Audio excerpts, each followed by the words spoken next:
Hello po, good afternoon sa inyong lahat. Ito po ako ngayon at nagbabalik sa inyo sa aking YouTube channel. I am Danilo Manuel as Purkit Mo Vlogger. Ito nga po ang ating pag-uusapan ngayon ay tungkol kay Kibuloy. Ito pong si Kibuloy ay nagtatago lang po at ang ano po nito ay pinayuhan pa ni former President Rodrigo Roa Duterte na magtago. Aba, presidente natin wala talagang kautak-utak. Hindi niya naisip na yung ating yung taong to ay wanted. Pinayuhan pa magtago. Tama ba yun? Ha? Natama ba ang payuhan niya ito magtago? Dahil ito yung taong to ay the most wanted ng Pilipinas. Dapat ito ay ang ginagawa niya, pinasusuko na lang niya kasi ito ay wanted. Marami yung kaso katulad ni Digong, maraming kaso. Tapos yung kanyang kaibigan, tunuruan niya pa magtago. Sana po dumaan sa mga proseso na siya ay naging presidente rin ng Pilipinas para tayo po ay magkumanda naman ang ating mundo, ng ating Pilipinas, na maganda naman takbo ng Pilipinas natin. Pagkatapos, ganyan ang ginagawa niya. Talagang ito si Digong. Isang tamakmak ang nangyari sa Senado. Ang daming hearing. Maraming gastos na pera para lang mahulihan si Kibuloy. Nag-hearing na nga. Ilang beses na nga mga nag-hearing. Maraming pera nang naubos. Pagkatapos ganyan, inutusan niya pa magtago, parang hindi siya nagdaan sa presidente, sa pagka-presidente. Ano ka ba? Digong! Matuto ko naman, gumising ka naman. Kung sa'yo mangyari to na ikaw yung nakaupong presidente, sa bagay, kahit na ikaw yung nakaupo ng presidente, pababayaan mong kaibigan mo mang-rep, di ba? Rep dito, rep doon. Kung sino-sino mga kabataan na mabatang 11 years old na nire-rep, pinapabayaan mo lang. Di ba? O, ngayon, ang dami na hong nagasto sa Senado pagkatapos ganyan pang gagawin mo. Sana hindi mo na sa tinuruan magtago. Kausapin mo na lang siya na siya ay lumitaw na para naman yung kanyang kaso ay harapin na niya kung talagang wala siyang kasalanan. Di ba? Oh. Opo, kasi ako po yung lagi sumusunod sa kanya. Marami siyang kaso. Paliwanag niya lahat ng kanyang mga kaso katulad ng money laundry, rape, child abuse, tawag to, yung perang hindi niya pinapasok sa mga account. Oh, di ba? Tapos yung mga nirep niya mga kabataan, ewan ko nga ba ito si Kibuloy, manyak. Dapat sa kanya makulong. Oh. Dapat lumitaw siya, kausapin niya ang Senado na siya ay walang kasalanan, wala siyang alam. Tapos! O, di ba?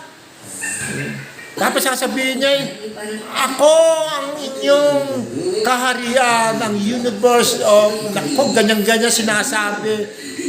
Di ba?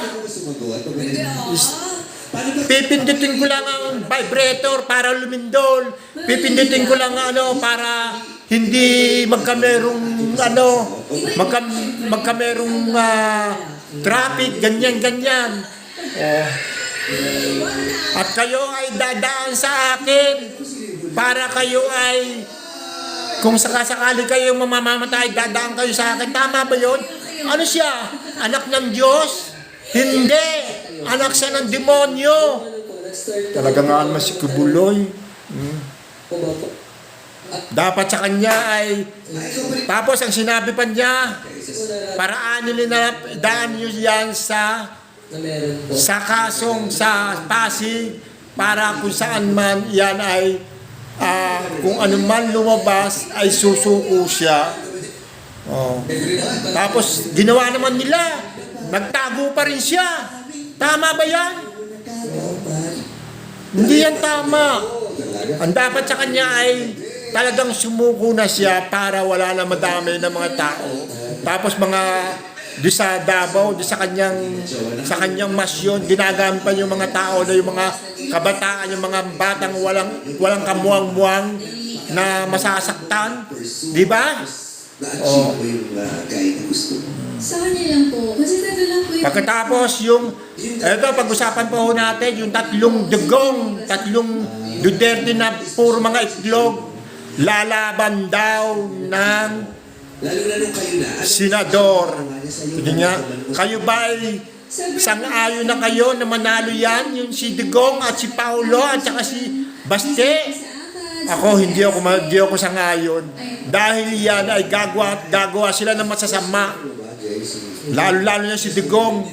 Sige nga, pinabayaan niya tayo. Ang West Philippine Sea, pinamigay niya sa China.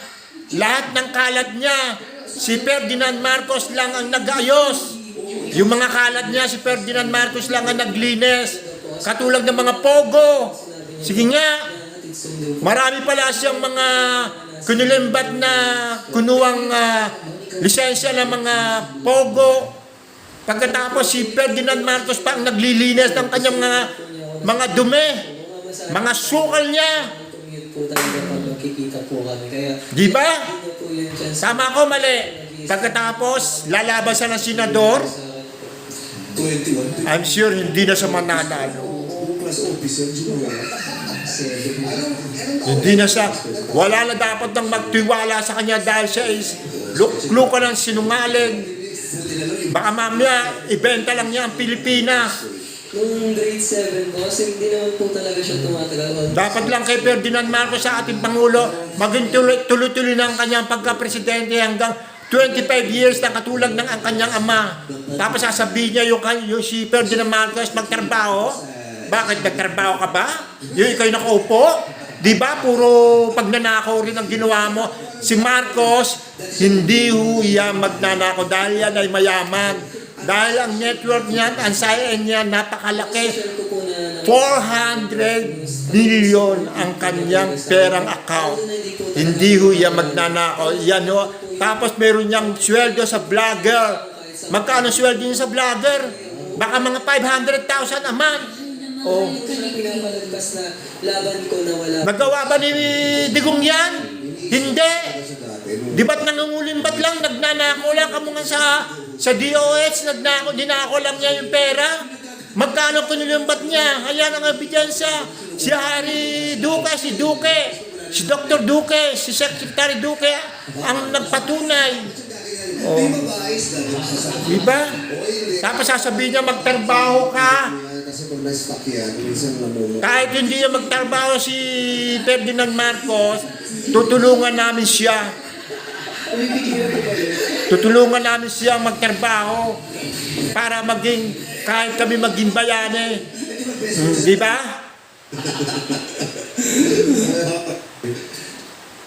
Ano ba itatanong? Okay, may mga good points ka na nakita talaga. Paano po? Dito na lang po. Maraming salamat po. Kung maaari lang po, paki-like and share at ang aking YouTube channel. Maraming salamat po. Na napunta po